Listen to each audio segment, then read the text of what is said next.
Tu dois donner à ta femme ce que tu lui dois. Tu dois donner à ton mari ce que tu lui dois. Tu dois respecter ton homme. C'est une décision du ciel. Ce n'est pas est-ce qu'il est respectable ou pas. On s'en fout. Il dit tu honores ton mari. Ah, il n'est pas digne d'être respecté. Tu es amalécisé. Profanation. La Bible dit que le mariage soit honoré de tous. Attends, est-ce que tu sais pourquoi tu te maries pas? Tu sais que tu critiques le mariage de ta soeur? Attends, je suis sérieux. Je te dis que quand je suis rentré en prière, Dieu m'a expliqué, m'a montré certaines de mes filles. Il dit tu sais pourquoi elle se marie pas? Elle est prédisposée à profaner le mariage. Je dis comment ça? Moi j'honore le mariage. Il dit elle a été éduquée. On lui a dit, c'est dans son enfance, c'est son ancien maître, que si tu es un mari là, il parle, tu parles. Vous deux vous êtes chef, frère. On s'en fout de ce que la loi a décidé. Le ciel dit, l'homme est le chef de la femme. Il a dit.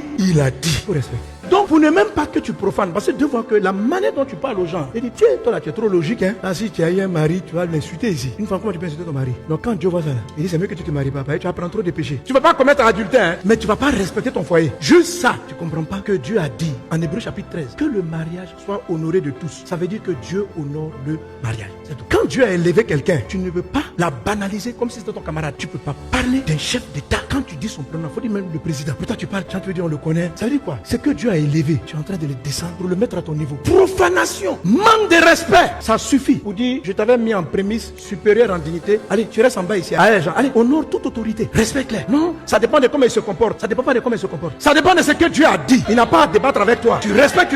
Donc, Amalek, c'est la guerre spirituelle qui te prend par derrière sur des choses que tu sous-estimes et qui bloquent ta vie, qui t'empêche de courir vers ta destinée et qui embrouille ton chemin. Mais il fonctionne avec des choses que tu sous-estimes, avec des choses que tu ne respectes pas. Quelles vont être les conséquences? Va le sentir.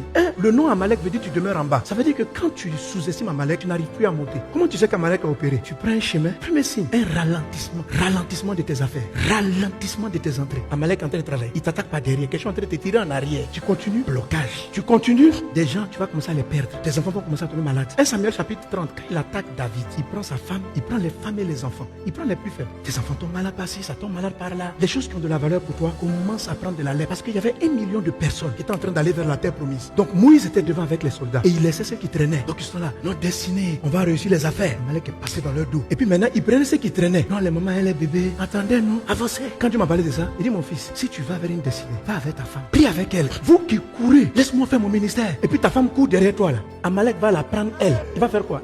Elle va commencer à te mépriser. Elle dit que toi tu es derrière. Je cours vers ma destinée. J'avance. Chérie, tu me fatigues. Ce qui ne va pas à ton rythme. Ce qui ne va pas à ta vitesse. Amalek est puissant, hein, mais il est stratégique. Elle dit, viens, lui qui est derrière, attends, je le prends. Puis il commence. Toi tu avances. Mais tu fais quoi derrière? Parce que tu te suis pas derrière, elle commence à bouder. Toi qui es son chef, elle commence à te mépriser. Toi qui es son chef, elle commence à se fâcher contre toi. Et la personne est en train d'être amalécisée comme ça. Et puis elle rentre dans la profanation. Elle rentre dans le manque de considération, dans le manque de respect. Et toi tu te bats pour nourrir la famille, pour t'occuper des gens. Donc tes affaires commencent à être attaquées. Tu comprends qu'Amalek est en train de te bouffer. Ton argent commence à diminuer. Quand Amalek attaque, vos sentiments deviennent vifs, vos émotions. La Bible dit, quand ils n'ont pris les femmes et les enfants, que David et puis tout le monde, ils ont passé toute la nuit à pleurer. Plus Amalek travaille, plus tu déprimes. Tu deviens triste, tu deviens angoissé. La peur commence à t'atteindre. Malgré que Jésus soit ton Seigneur, mais quelque chose est en train de te ronger. Comment on gagne Amalek? Quand Moïse allait pour triompher d'Amalek, il a fait ceci. Amalek rentre toujours parce qu'il y a quelque chose que tu n'honores pas, que tu aurais dû honorer. Donc, la prière contre Amalek consiste à prendre une posture spirituelle qui va t'aider à voir. Et tu vas demander la miséricorde de Dieu pour savoir par où il est rentré. Pourquoi tu faiblis? Pourquoi tes affaires ne marchent plus? Pourquoi